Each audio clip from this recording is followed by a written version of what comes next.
viviendo en libertad. Raíces, firmes en la verdad. Raíces, viviendo en santidad.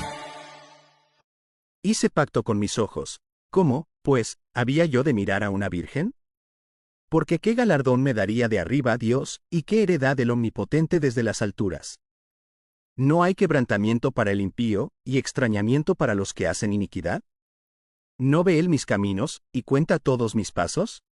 Si anduve con mentira, y si mi pie se apresuró a engaño, péseme Dios en balanzas de justicia, y conocerá mi integridad.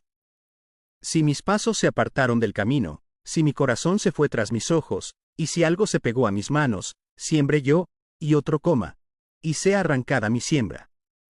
Si fue mi corazón engañado acerca de mujer, y si estuve acechando a la puerta de mi prójimo, muela para otro mi mujer, y sobre ella otros se encorven. Porque es maldad e iniquidad que han de castigar los jueces. Porque es fuego que devoraría hasta el Abadón, y consumiría toda mi hacienda. Si hubiera tenido en poco el derecho de mi siervo y de mi sierva, cuando ellos contendían conmigo, ¿qué haría yo cuando Dios se levantase? Y cuando él preguntara, ¿qué le respondería yo? El que en el vientre me hizo a mí, ¿no lo hizo a él? ¿Y no nos dispuso uno mismo en la matriz? Si estorbé el contento de los pobres, e hice desfallecer los ojos de la viuda. Si comí mi bocado solo, y no comió de él el huérfano. Porque desde mi juventud creció conmigo como con un padre, y desde el vientre de mi madre fui guía de la viuda. Si he visto que pereciera alguno sin vestido, y al menesteroso sin abrigo. Si no me vendo un cuarto eran sus lomos, y del vellón de mis ovejas se calentaron. Si alcé contra el huérfano mi mano, aunque viese que me ayudaran en la puerta, mi espalda se caiga de mi hombro, y el hueso de mi brazo sea quebrado. Porque temí el castigo de Dios, contra cuya majestad yo no tendría poder. Si puse en el oro mi esperanza, y de un cuarto he al oro, mi confianza eres tú. Si me alegré de que mis riquezas se multiplicasen, y de que mi mano hallase mucho. Si he mirado al sol cuando resplandecía, o a la luna cuando iba hermosa, y mi corazón se engañó en secreto, y mi boca besó mi mano. Esto también sería maldad juzgada, porque habría negado al Dios soberano. Si me alegré en el quebrantamiento del que me aborrecía, y me regocijé cuando le halló el mal, ni aun entregué al pecado mi lengua, pidiendo maldición para su alma, si mis siervos no decían, ¿quién no se ha saciado de su carne? El forastero no pasaba fuera la noche, mis puertas abría al caminante. Si encubrí como hombre mis transgresiones, escondiendo en mi seno mi iniquidad, porque tuve temor de la gran multitud, y el menosprecio de las familias me atemorizó, y callé, y no salí de mi puerta. ¿Quién me diera quien me oyese? He aquí mi confianza es que el Omnipotente testificará por mí, aunque mi adversario me forme proceso. Ciertamente yo lo llevaría sobre mi hombro, y me lo ceñiría como una corona. Yo le contaría el número de mis pasos, y como príncipe me presentaría ante él. Si mi tierra clama contra mí, y lloran todos sus surcos, si comí su sustancia sin dinero, o afligí el alma de sus dueños, en lugar de trigo me nazcan abrojos, y espinos en lugar de cebada. Aquí terminan las palabras de Job. Hola a todos, bienvenidos a este nuevo episodio del devocional Raíces. Raíces es un devocional de la Iglesia Bautista Peniel en Ocala. Estamos estudiando el libro de Job y hoy nos corresponde Job capítulo 31. Bienvenidos. Hemos visto en los últimos capítulos, probablemente como desde el 26 en adelante, un último gran discurso de parte de Job. Ustedes se dieron cuenta que por varios capítulos hubo una conversación entre Job y sus tres amigos. Pues bien, ya en los últimos episodios, en los últimos capítulos, hemos visto distintas perspectivas de parte de Job. Y haciendo un pequeño recuento, en el capítulo 29, Job hacía un análisis de cómo él estaba muy bien antes de que le llegara todo este sufrimiento. Luego, en el capítulo 30, habla de su quebrantamiento y de su sufrimiento y de cómo ha sido avergonzado, de cómo ha sufrido al punto de sentir que Dios se había olvidado un poco de él. Y así llegamos al capítulo 31. En el capítulo 31 vamos a ver cómo Job se sostiene en su testimonio, cómo él se sostiene en la verdad en cuanto a que él no ha pecado en contra de Dios a un nivel tal como para recibir tal sufrimiento. Recuerda que los amigos, y parece ser que en esa época, según el entendimiento que tenían de Dios, pensaban que el sufrimiento era el resultado del pecado. Pero el libro de Job nos ha enseñado que este sufrimiento no viene por causa del pecado, viene como resultado de una conversación que se da en el cielo entre Dios y el enemigo de las almas, Satanás. Entonces, ya analizando el capítulo 31 de Job, vemos que él dice tres cosas principales que son las que yo quiero que nosotros miremos en el día de hoy. El primer punto que yo quiero que miremos lo vamos a ver aproximadamente desde el versículo 1 hasta el versículo 12 del capítulo 31 de Job. Entonces, en donde Job dice, yo hice pacto con mis ojos de no mirar a una virgen. ¿Qué quiere decir esto? Que desde muy temprano Job hizo un compromiso de santidad, aparentemente un pacto con él mismo, aparentemente un deseo de él de guardarse para Dios y seguramente que para su esposa. Nosotros sabemos que Job era un hombre casado y que había tenido hijos, pero estamos viendo aquí y en los siguientes versículos que él da testimonio de que él se guardó en cuanto a su pureza sexual y en cuanto a su pureza moral. No solamente lo dice en el versículo 1, sino también lo dice más adelante en los versículos 9 y 10, en donde él dice cosas como, y parafraseando un poco, si yo llegué a codiciar la mujer de mi prójimo, entonces que se vaya ella con él o que le sirva, dando a entender así de que él está dando su palabra de que él se guardaba. Ahora, cualquier hombre puede hablar de sí en esa forma, pero uno realmente no lo sabría. Pero recordemos que el primero que dio testimonio de Job en este libro fue el mismo Señor.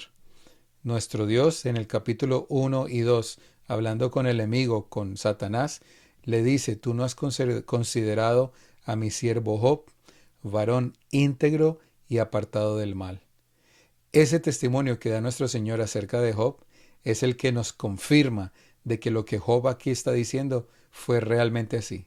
Y lo primero para rescatar de este capítulo es eso, el compromiso de santidad y de pureza que Job hizo con el Señor y consigo mismo. Algo que en estos tiempos definitivamente tenemos que rescatar y recalcar. Hoy en los tiempos de la tecnología, en los tiempos del celular, en los tiempos en donde somos bombardeados y vivimos en una sociedad, una cultura hipersexualizada, en donde para vendernos un carro nos muestran una muchacha, en donde para vendernos una bebida nos muestran una muchacha, en donde quieren entrar a nuestros ojos, a nuestro corazón y a nuestra mente por cualquier medio. Nosotros haríamos muy bien en mirar en este compromiso que hizo Job, de ojos de santidad, un corazón guardado y puro para nuestro Dios. Que Dios nos ayude, tanto a hombres como a mujeres, a vivir una vida apartada para nuestro Dios. El segundo punto es este testimonio de Job, en donde vemos que era un hombre que trató bien a la comunidad y a los que tenían necesidad. Él trató bien a todos sus siervos, él ayudó al pobre, al huérfano y a la viuda, no se alegraba del mal de sus enemigos, y era un hombre que practicaba la hospitalidad. Por eso es que Dios dijo en el capítulo 1 y 2 que él era un hombre íntegro y apartado del mal. Y aquí lo vemos a él recordando el testimonio y reviviendo todas estas cosas. Mis hermanos, pensando en esto, nosotros podemos recalcar que nuestras vidas tienen que reflejar la gracia y el amor de Dios. Mateo 5:16 dice que nuestras obras den testimonio para la gente y que ellos vean el amor del Padre. Nosotros como cristianos, como creyentes, estamos llamados a un estándar más alto, a un estándar de amor, de gracia, de paciencia. Sigamos el ejemplo de Job, que nos recuenta en este momento cómo él era un hombre de bien, de amor, de gracia y de bondad. Y el tercer punto que el mismo Job menciona en este capítulo, después de haber mencionado que se había guardado sexualmente y moralmente, después de haber mencionado que él era un hombre de buenas obras, al final él dice algo como, ¿es que acaso yo puse mi confianza en las riquezas, ¿Es que acaso yo puse mi confianza en el oro? Y por lo que conocemos de Job, Job era un hombre adinerado, muy rico. Y en la última sección, él haciendo el análisis, él dice que él también era un hombre de fe, un hombre que temía a Dios. No solamente que se comportaba bien moralmente, no solamente que era un hombre de buenas obras, sino que tenía su fe y su esperanza en el Señor. No era un hombre de idólatra, pagano, no era un hombre que escondía su transgresión o su pecado, era un hombre que temía a Dios. Así que llegando al final de este capítulo pudiéramos resumir esos 3 puntos principales. Un corazón limpio para Dios, unas manos justas que hacían las obras de Dios y una fe verdadera con el Señor. 3 cosas que tú y yo nos podemos llevar en el día de hoy. Que el Señor nos ayude para tener un corazón limpio para Él. Que nuestras manos y que nuestros pies estén al servicio de nuestro Dios para hacer la obra de Él. Y que nuestra fe sea verdadera y genuina y permanezca, así como vemos en este capítulo 31 de Job, que era la fe de él mismo. Quiero invitarte a que mañana no te pierdas Job 32, ya que entramos en la recta final del libro. Quiero animarte a seguir adelante, a que no desmayes y a que sigas con todo siguiendo a nuestro Señor. Dios te bendiga mucho.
Firmes en la verdad, raíces, viviendo en libertad, raíces, firmes en la verdad, raíces,